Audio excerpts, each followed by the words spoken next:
Assalamualaikum warahmatullahi wabarakatuh.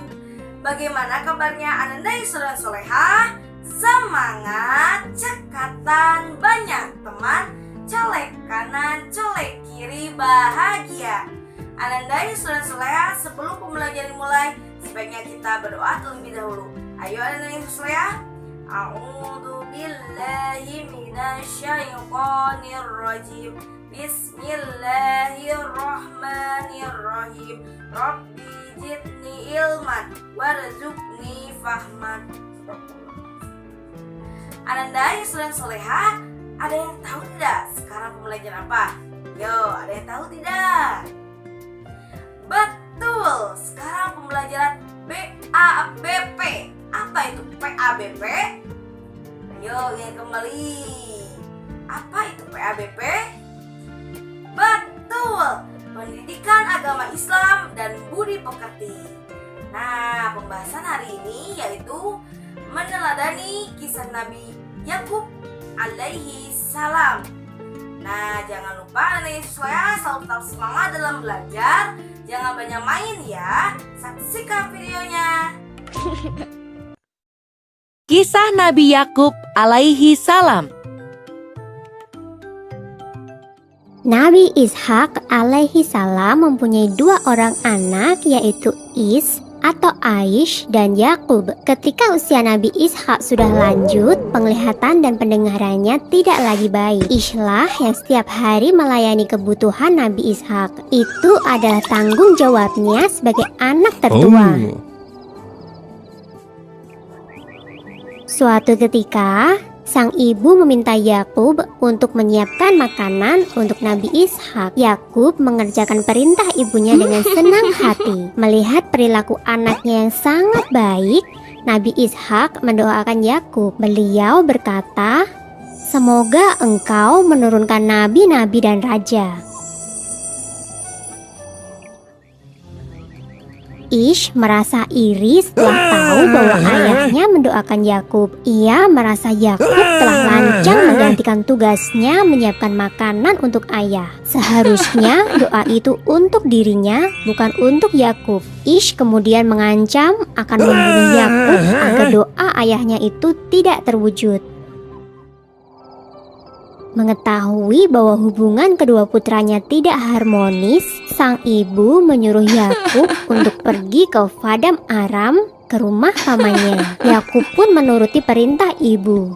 Ia pergi secara sembunyi-sembunyi pada malam hari. Karena kebiasaan inilah, Yakub disebut Israel, yang berarti berjalan di malam hari. Yakub tiba di Paddan Aram dengan selamat. Ia kemudian mencari rumah pamannya dan meminta izin untuk tinggal di sana. Sang paman mengizinkan Yakub untuk tinggal. Ia bahkan menganggap Yakub sebagai anaknya sendiri. Laban bin Batwih atau paman Yakub adalah seorang yang dermawan. Ia selalu membagikan sebagian hartanya untuk orang-orang yang tidak mampu. Melihat perilaku pamannya yang begitu terpuji, Yakub lantas menirunya. Kemudian Yakub pun dikenal sebagai dermawan yang baik hati.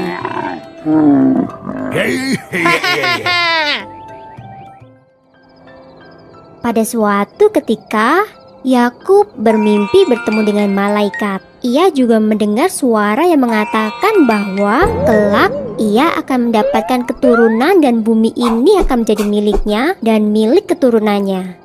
Begitu terbangun, Yakub segera berdoa dan mengucapkan syukur. Melihat perilaku keponakannya yang begitu terpuji, Laban bin Batwih, paman Yakub, berniat menjodohkan Yakub dengan salah satu putrinya. Yakub pun memilih menikah dengan sang adik, Rahil, yang memiliki paras rupawan. Namun setelah waktu berjalan, Yakub juga menikahi Lailah, putri tertua pamannya. Saat itu, menikah dengan kakak adik belum dilarang oleh agama. Yakub juga menikah dengan Zulfa dan Balha. Dari keempat istrinya, Yakub dikaruniai 12 anak laki-laki. Yakub yang kemudian diangkat sebagai nabi mengemban tugas untuk dakwah di Kanaan. Dari anak cucu Nabi Yakub inilah kelak akan lahir beberapa nabi Bani Israel. Mereka adalah Nabi Musa alaihi salam, Nabi Harun alaihi salam, Nabi Ilyas alaihi salam, Nabi Ilyasa alaihi salam, Nabi Dahud alaihissalam, Nabi Sulaiman alaihissalam, Nabi Zakaria alaihissalam, Nabi Yahya alaihissalam, Nabi Isa alaihissalam, dan Nabi Yunus alaihissalam. 11 orang keturunan Nabi Yakub ini nantinya akan diangkat menjadi Nabi Allah. Soleha, sudah paham materi ini? Alhamdulillah sudah paham ya, yaitu tentang meneladani kisah Nabi Yakub alaihi salam. Nah, Ananda ya saudara-saudara, jangan lupa mengerjakan tugasnya, yaitu menuliskan pelajaran penting dari kisah Nabi Yakub alaihi salam di buku tulis. Nah, Ananda ya saudara-saudara, selalu tetap semangat dalam belajar, jangan malas-malas, jangan banyak main ya. Jangan lupa amalan yomiyanya. Selalu tetap semangat ya. Sekian, terima kasih atas perhatiannya. Wassalamualaikum warahmatullahi wabarakatuh.